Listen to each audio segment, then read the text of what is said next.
So class 5, today we are going to start new chapter, that is chapter number 8, bones, joints and muscle. So here we will discuss about the bones, the joints and the muscles. So first of all we will see about the bones. So we have studied in the previous classes also that there are 206 bones in a human body, or a human body consists of 206 bones which are joined together to form the skeleton. So we are having 206 bones which are joined together to form the skeleton. Skeleton is the general framework of the body.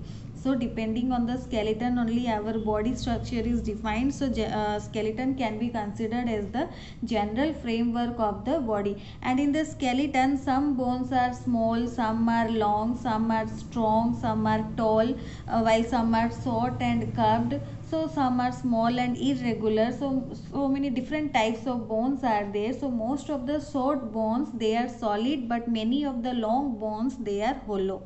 You can see here, this is our skeleton system. This is the skeleton system. Here you can see some bones are small and irregular, some are long and strong, some are short and curved. So different types of bones are there here. Some are long, some are strong, some are curved.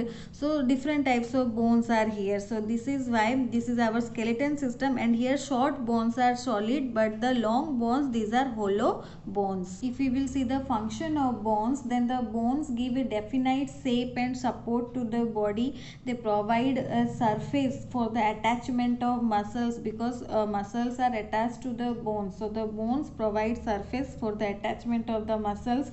They protect the delicate organs of our body, like our heart, our skull, protects the brain, our lungs. So all these delicate organs, these are protected by the skeleton, and they give the definite shape and support to the body and provide the surface for the attachment of muscles. So these are the main and important function of the bones. They give shape and support to the body. They provide surface for the muscles.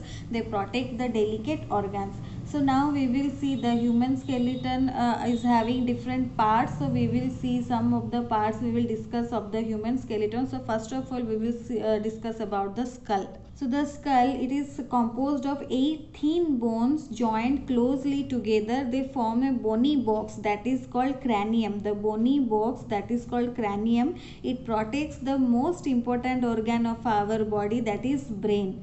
So beside the brain, it gives protection to the eyes, the ears and the nose. So most importantly, it protects the most important organ, that is brain. So it is composed of 8 thin bones which are closely joined together, and they form a bony box that is called cranium. Along with the brain, this cranium protects the eyes, the ears and the nose. And if we will see the skull, then it looks like this. This is the human skull, which is composed of 8 bones. You can see here it is joined. The bones are joined. So 8 thin bones, they join very closely together, and they form a bony box that is called cranium.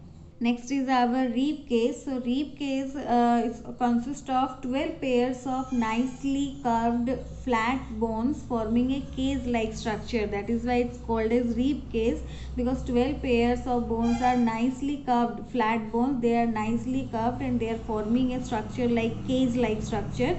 And the first 10 pairs are joined to the breastbone in front of the vertebral column behind. The remaining 2 pairs are joined to the vertebral column. So first 10 pairs out of 12 pairs, first 10 pairs are joined to the breastbone, and the 2 pairs, that remaining 2 pairs, they join to the vertebral column, and they are called as floating ribs. They are known as floating ribs. So out of 12 pairs of curved flat bones, 10 pairs are joined to the breastbone in front of the vertebral column behind, and 2 pairs, they are joined to the vertebral column. So these are known as floating ribs. They protect the heart and lungs. This rib cage, they protect the heart and lungs. So this is our rib cage. You can see 12 pairs of nicely curved flat bones are there. It is forming a cage like structure. 10 pairs, first 10 pairs, they are joined to the breastbone in front and the vertebral column behind. Last 2 pairs, the remaining 2 pairs, these are joined to the vertebral column only. You can see these are not joined to the breastbone. These are only joined to the vertebral column, and others are joined to the breastbone along with the vertebral column. So here the two bones which are not joined to the breastbone and joined only to the vertebral column, they are known as floating ribs. They protect the heart and the lungs. So next is the backbone. The skull is attached to the backbone, and the backbone has 33 small ring-like irregular bones. These are called vertebra.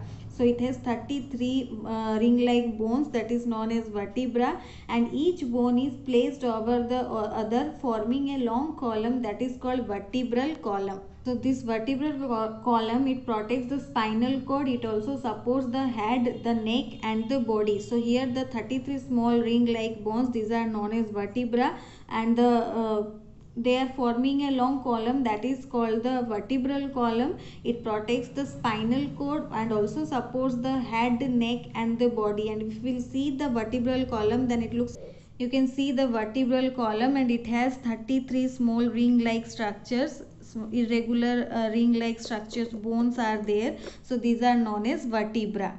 So this is our vertebral column. So next is the girdles. Girdles are of two types, that is hip girdles and shoulder girdles. So in human body there are two types of girdles, that is hip and shoulder girdles. So shoulder girdle supports the bones of the arms.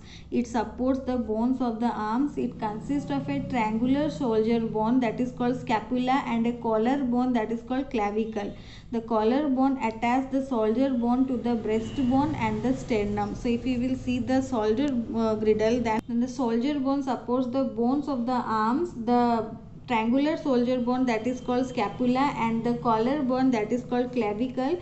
This collar bone attaches the shoulder bone to the breastbone or the sternum, and we can see the shoulder girdle. Like here you can see this is our shoulder girdle. It has a triangular shoulder bone and a collar bone. Similarly, hip girdle, it supports the bones of the legs. The hip girdle is much stronger than the shoulder girdle because it has to support the full weight of the body. It protects the organs like kidneys and urinary bladders, and it supports the full weight of the body. That is why its bones are much more stronger than the shoulder bone. This is about our skeletal system and different types of bones. You can read it. Next class we will discuss about the joints.